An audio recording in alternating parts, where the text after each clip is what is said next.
Chapter 6 of Allan and the Holy Flower. This recording is in the public domain. Allan and the Holy Flower by H. Rider Haggard. Chapter 6 The Slave Road. The 20 bearers having arrived, in charge of 5 or 6 Arabs armed with guns, we went to inspect them, taking Hassan with us, also the hunters. They were a likely lot of men, though rather thin and scared-looking, and evidently, as I could see from their physical appearance and varying methods of dressing the hair, members of different tribes. Having delivered them, the Arabs, or rather one of them, entered into excited conversation with Hassan. As Sammy was not at hand, I do not know what was said, although I gathered that they were contemplating his rescue. If so, they gave up the idea and began to run away as their companions had done. One of them, however, a bolder fellow than the rest, turned and fired at me. He missed by some yards, as I could tell from the sing of the bullet, for these Arabs are execrable shots. Still, his attempt at murder irritated me so much that I determined he should not go scot-free. I was carrying the little rifle called Intombi, that with which, as Hans had reminded me, I shot the vulture at Dingaan's kraal many years before. Of course, I could have killed the man, but this I did not wish to do. Or I could have shot him through the leg, but then we should have had to nurse him or leave him to die. So I selected his right arm, which was outstretched as he fled, and at about 50 paces put a bullet through it, just above the elbow. "There," I said to the Zulus as I saw it double up, "that low fellow will never shoot at anyone again." "Pretty, Macumazahn, very pretty," said Mavovo. "But as you can aim so well, why not have chosen his head? That bullet is half wasted." Next I set to work to get into communication with the bearers, who thought, poor devils, that they had been but sold to a new master. Here I may explain that they were slaves not meant for exportation, but men kept to cultivate Hassan's gardens. Fortunately I found that 2 of them belonged to the Mazitu people, who, it may be remembered, are the same blood as the Zulus, although they separated from the parent stock generations ago. These men talked a dialect that I could understand, though at first not very easily. The foundation of it was Zulu, but it had become much mixed with the languages of other tribes whose women the Mazitu had taken to wife. Also there was a man who could speak some bastard Arabic, sufficiently well for Sammy to converse with him. I asked the Mazitus if they knew of the way back to their country. They answered yes, but it was far off, a full month's journey. I told them that if they would guide us thither they should receive their freedom and good pay, adding that if the other men served us well they also should be set free when we had done with them. On receiving this information the poor wretches smiled in a sickly fashion and looked at Hassan ben Mohammed, who glowered at them and us from the box on which he was seated in charge of Mavovo. "How can we be free while that man lives?" their look seemed to say. As though to confirm their doubts, Hassan, who understood or guessed what was passing, asked by what right we were promising freedom to his slaves. "By right of that," I answered, pointing to the Union Jack which Stephen still had in his hand. "Also we will pay you for them when we return, according as they have served us." "Yes," he muttered, "you will pay me for them when you return, or perhaps before that, Englishman." It was 3 o'clock in the afternoon before we were able to make a start. There was so much to be arranged that it might have been wiser to wait till the morrow, had we not determined that if we could help it nothing would induce us to spend another night in that place. Blankets were served out to each of the bearers, who, poor naked creatures, seemed quite touched at the gift of them. The loads were apportioned, having already been packed at Durban in cases such as one man could carry. The pack saddles were put upon the 4 donkeys, which proved to be none the worse for their journey, and burdens to a weight of about 100 pounds each fixed on them in waterproof hide bags, besides cooking calabashes and sleeping mats which Hans produced from somewhere. Probably he stole them out of the deserted village, but as they were necessary to us, I confess I asked no questions. Lastly, 6 or 8 goats which were wandering about were captured to take with us for food till we could find game. For these I offered to pay Hassan, but when I handed him the money he threw it down in a rage, so I picked it up and put it in my pocket again with a clear conscience. At length everything was more or less ready, and the question arose as to what was to be done with Hassan. The Zulus, like Hans, wished to kill him, as Sammy explained to him in his best Arabic. Then this murderous fellow showed what a coward he was at heart. He flung himself upon his knees, he wept, he invoked us in the name of the compassionate Allah, who, he explained, was after all the same God that we worshipped, till Mavovo, growing impatient of the noise, threatened him with his kerrie, whereupon he became silent. The easy-natured Stephen was for letting him go, a plan that seemed to have advantages, for then at least we should be rid of his abominable company. After reflection, however, I decided that we had better take him along with us, at any rate for a day or so, to hold us hostage in case the Arabs should follow and attack us. At first he refused to stir, but the assegai of one of the Zulu hunters, pressed gently against what remained of his robe, furnished an argument that he could not resist. At length we were off.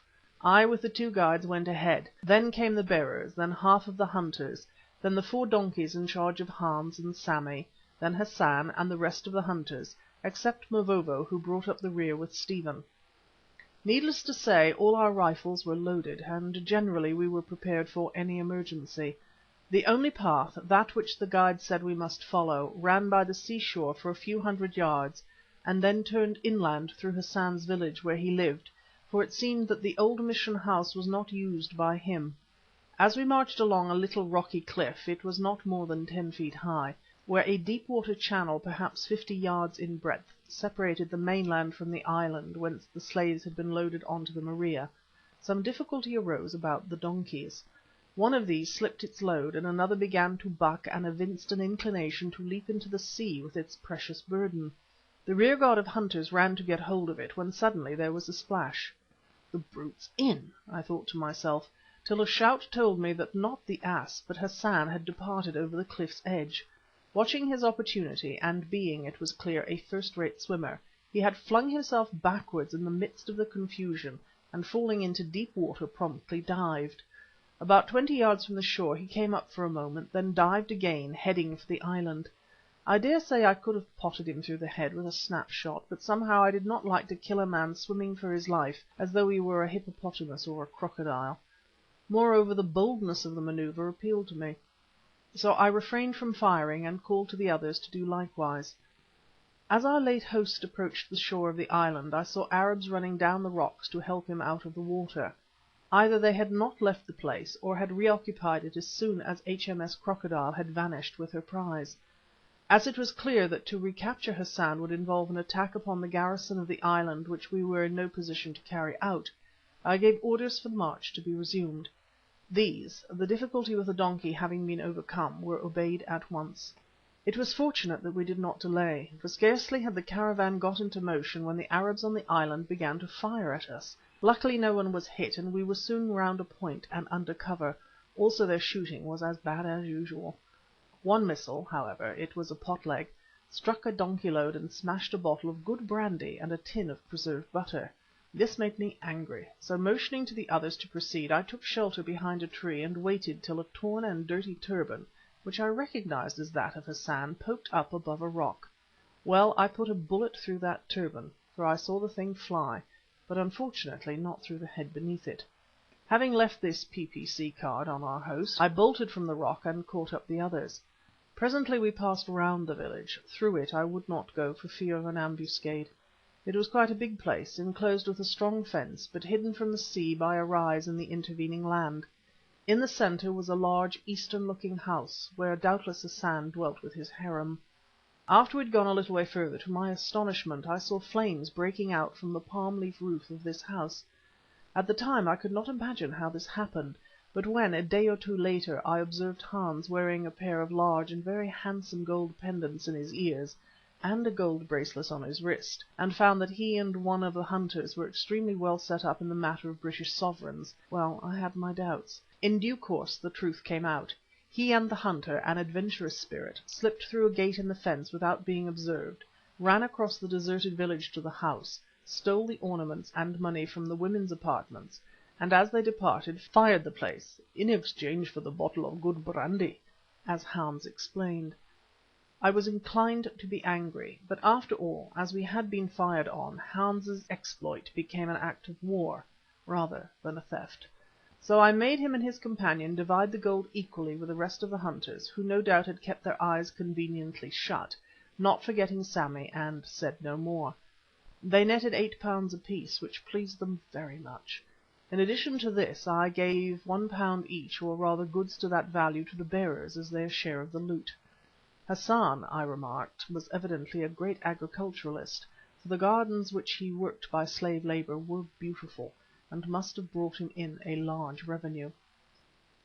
Passing through these gardens we came to sloping land covered with bush. Here the track was not too good, for the creepers hampered our progress. Indeed, I was very glad when towards sunset we reached the crest of a hill and emerged upon a tableland which was almost clear of trees and rose gradually till it met the horizon. In that bush we might easily have been attacked, but in this open country I was not so much afraid, since the loss of the Arabs would have been great before we were overpowered. As a matter of fact, although spies dogged us for days, no assault was ever attempted. Finding a convenient place by a stream, we camped for the night, but as it was so fine did not pitch the tents. Afterwards I was sorry we had not gone further from the water, since the mosquitoes bred by millions in the marshes bordering the stream gave us a dreadful time.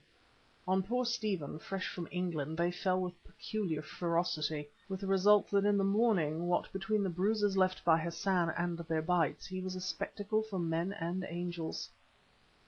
Another thing that broke our rest was the necessity of keeping a strict watch in case the slave traders should elect to attack us in the hours of darkness. Also to guard against the possibility of our bearers running away and perhaps stealing the goods.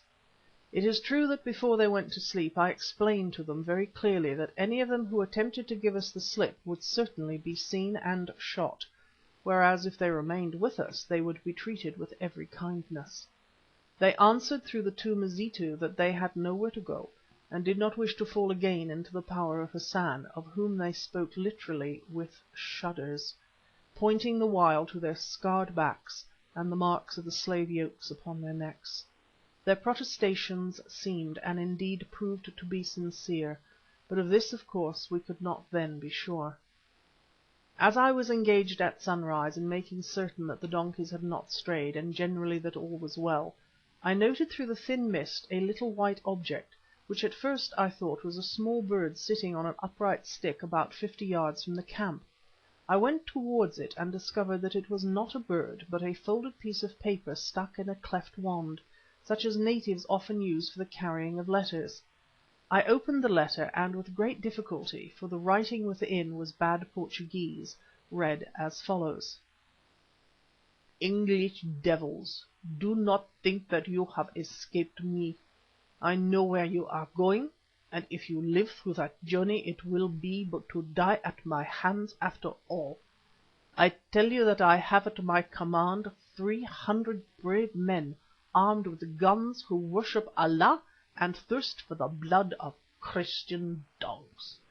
With these I will follow, and if you fall into my hands alive, you shall learn what it is to die by fire or pinned over ant-heaps in the sun. Let us see if your English man of war will help you then, or your false god either.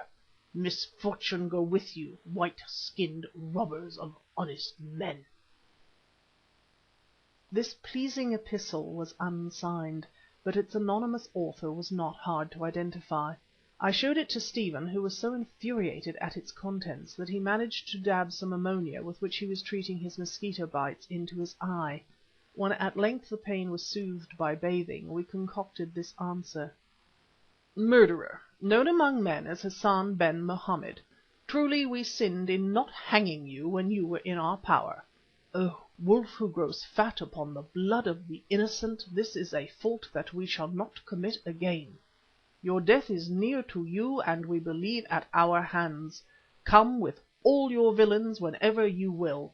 The more there are of them the better we shall be pleased, who would rather rid the world of many fiends than of a few. Till we meet again, Allan Quatermain, Stephen Somers. Neat, if not Christian, I said when I had read the letter over. Yes, replied Stephen, but perhaps just a little bombastic in tone. If that gentleman did arrive with 300 armed men, eh? Then, my boy, I answered, in this way or in that we shall thrash him. I don't often have an inspiration, but I've got one now, and it is to the effect that Mr. Hassan has not very long to live, and that we shall be intimately connected with his end. Wait till you have seen a slave caravan, and you will understand my feelings. Also I know these gentry. That little prophecy of ours will get on his nerves and give him a foretaste of things. Hans, go and set this letter in that cleft stick. The postman will call for it before long." As it happened, within a few days we did see a slave caravan, some of the merchandise of the estimable Hassan. We had been making good progress through a beautiful and healthy country, steering almost due west, or rather a little to the north of the west. The land was undulating and rich, well watered and only bush clad in the neighbourhood of the streams, the higher ground being open, of a park-like character, and dotted here and there with trees. It was evident that once, and not very long ago, the population had been dense, for we came to the remains of many villages, or rather towns with large market-places. Now, however, these were burned with fire or deserted, or occupied only by a few old bodies who got a living from the overgrown gardens. These poor people, who sat desolate and crooning in the sun, or perhaps worked feebly at the once fertile fields, would fly screaming at our approach, for to them men armed with guns must of necessity be slave traders. Still, from time to time we contrived to catch some of them, and through one member of our party or the other to get at their stories. Really, it was all one story. The slaving Arabs, on this pretext or on that, had set tribe against tribe. Then they sided with the stronger and conquered the weaker by aid of their terrible guns, killing out the old folk and taking the young men, women and children, except the infants, whom they butchered to be sold as slaves. It seemed that the business had begun about 20 years before, when Hassan ben Mohammed and his companions arrived at Kilwa and drove away the missionary who had built a station there. At first this trade was extremely easy and profitable, since the raw material lay near at hand in plenty. By degrees, however, the neighbouring communities had been worked out.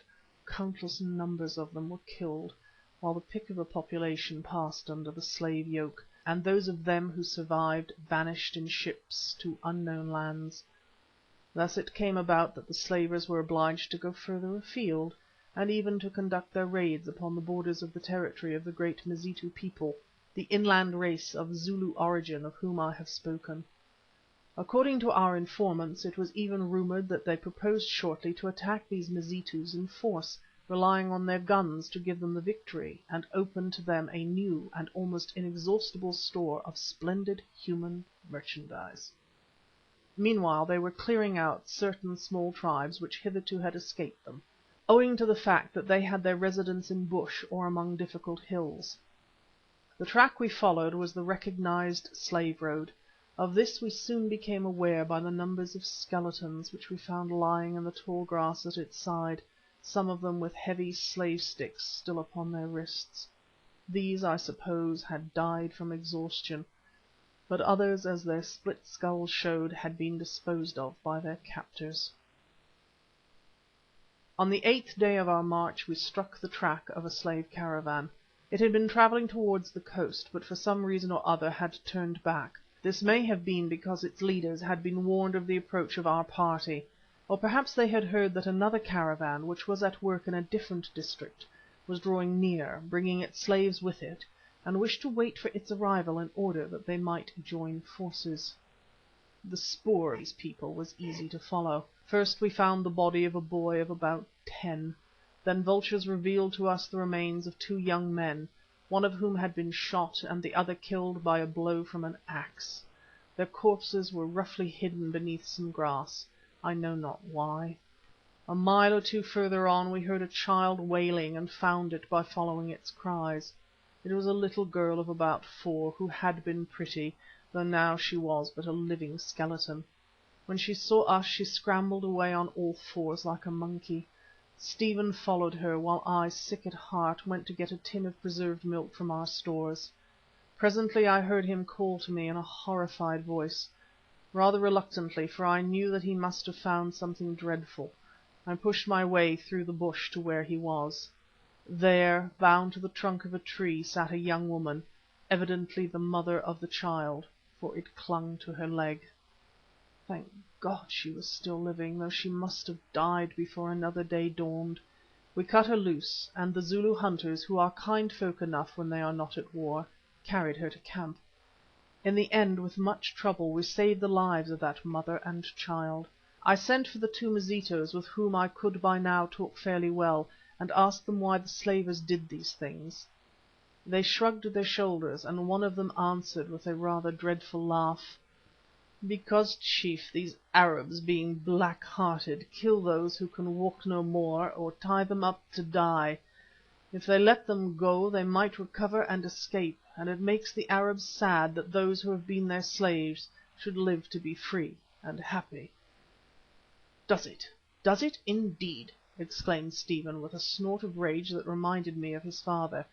"Well, if I ever get the chance I'll make them sad, with a vengeance." Stephen was a tender-hearted young man, and for all his soft and indolent ways, an awkward customer when roused. Within 48 hours he got his chance. Thus: that day we camped early for two reasons. The first was that the woman and child we had rescued were so weak that they could not walk without rest, and we had no men to spare to carry them. The second, that we came to an ideal spot to pass the night. It was, as usual, a deserted village through which ran a beautiful stream of water. Here we took possession of some outlying huts with a fence round them, and as Mavovo had managed to shoot a fat eland cow and her half-grown calf, we prepared to have a regular feast.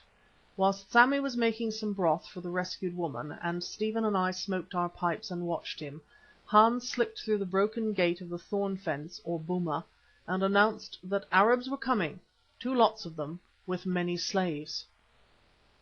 We ran out to look, and saw that, as he had said, 2 caravans were approaching, or rather had reached the village, but at some distance from us, and were now camping on what had been the market-place.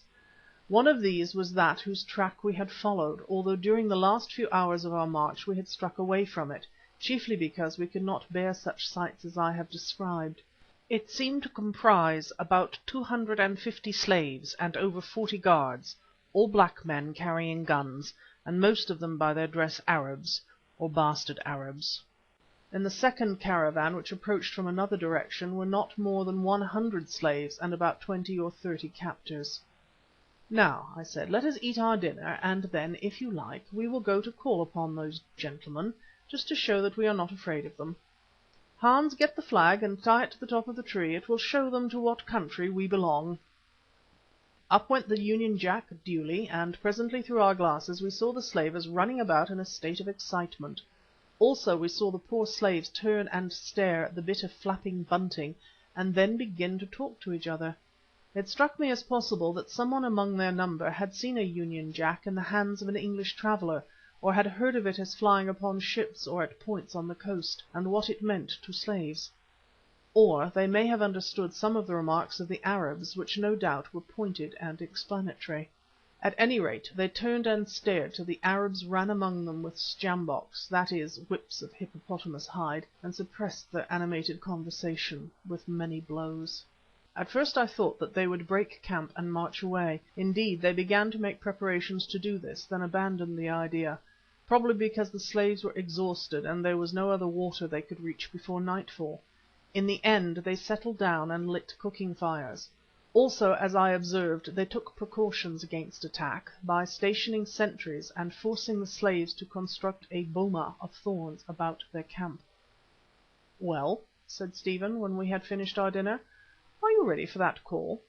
"No," I answered, "I do not think that I am. I have been considering things, and concluded that we had better leave well alone. By this time those Arabs will know all the story of our dealings with their worthy master Hassan, for no doubt he has sent messengers to them. Therefore, if we go to their camp they may shoot us at sight. Or, if they receive us well, they may offer hospitality and poison us, or cut our throats suddenly. Our position might be better, still it is one that I believe they would find difficult to take. So, in my opinion, we had better stop still and await developments." Stephen grumbled something about my being over-cautious, but I took no heed of him. One thing I did do, however. Sending for Hans, I told him to take one of the Mazitu, I dared not risk them both, for they were our guides, and another of the natives whom we had borrowed from Hassan, a bold fellow who knew all the local languages, and creep down to the slavers' camp as soon as it was quite dark. There I ordered him to find out what he could, and if possible to mix with the slaves and explain that we were their friends.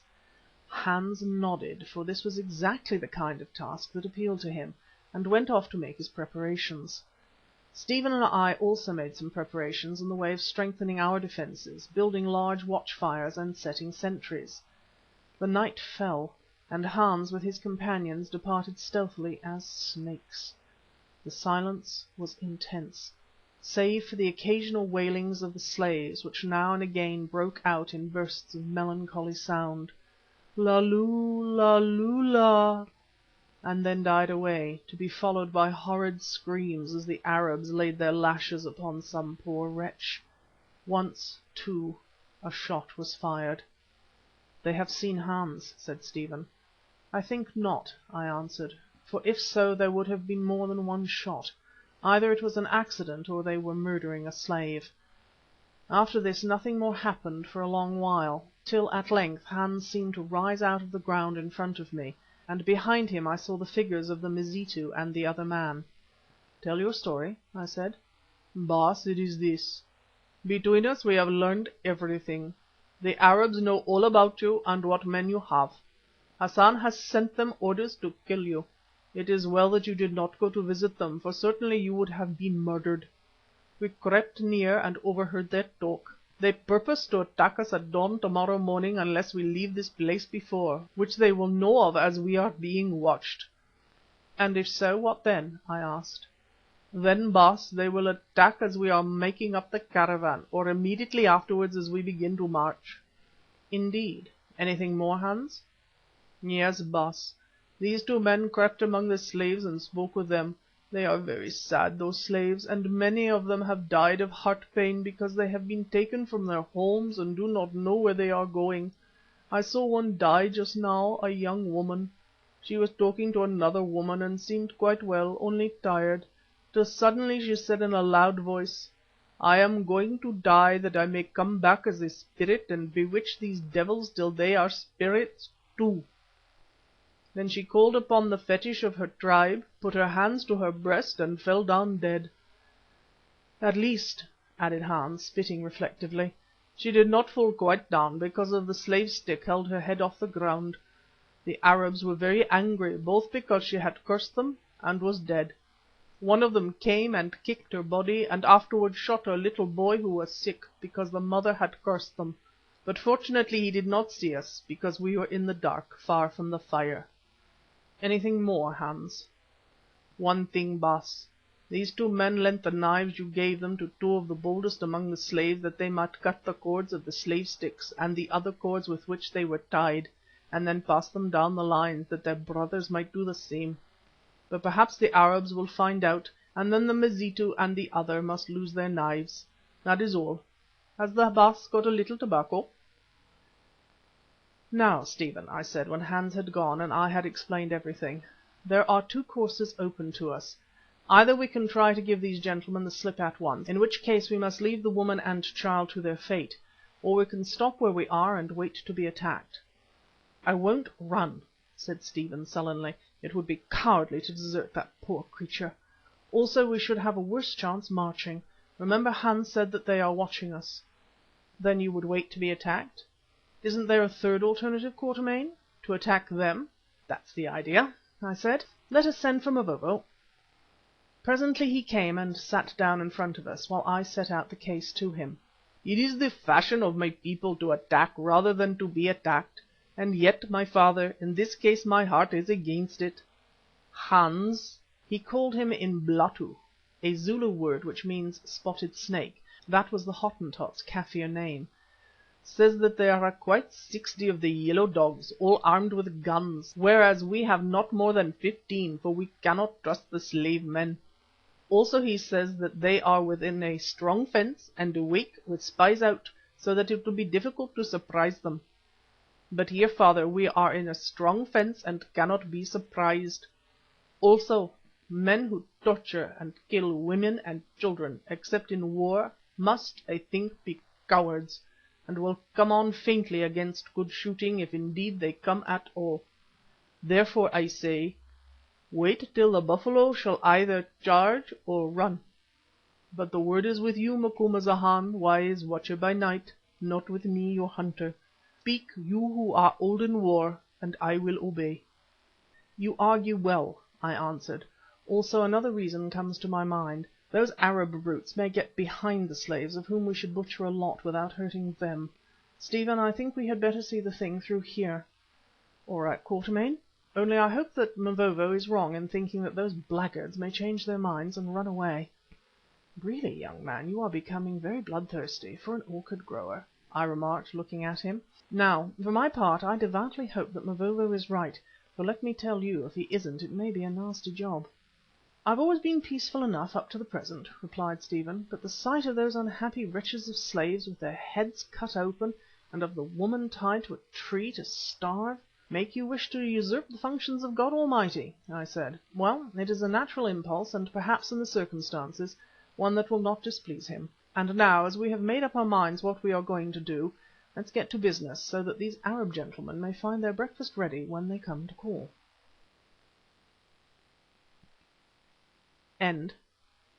Chapter 7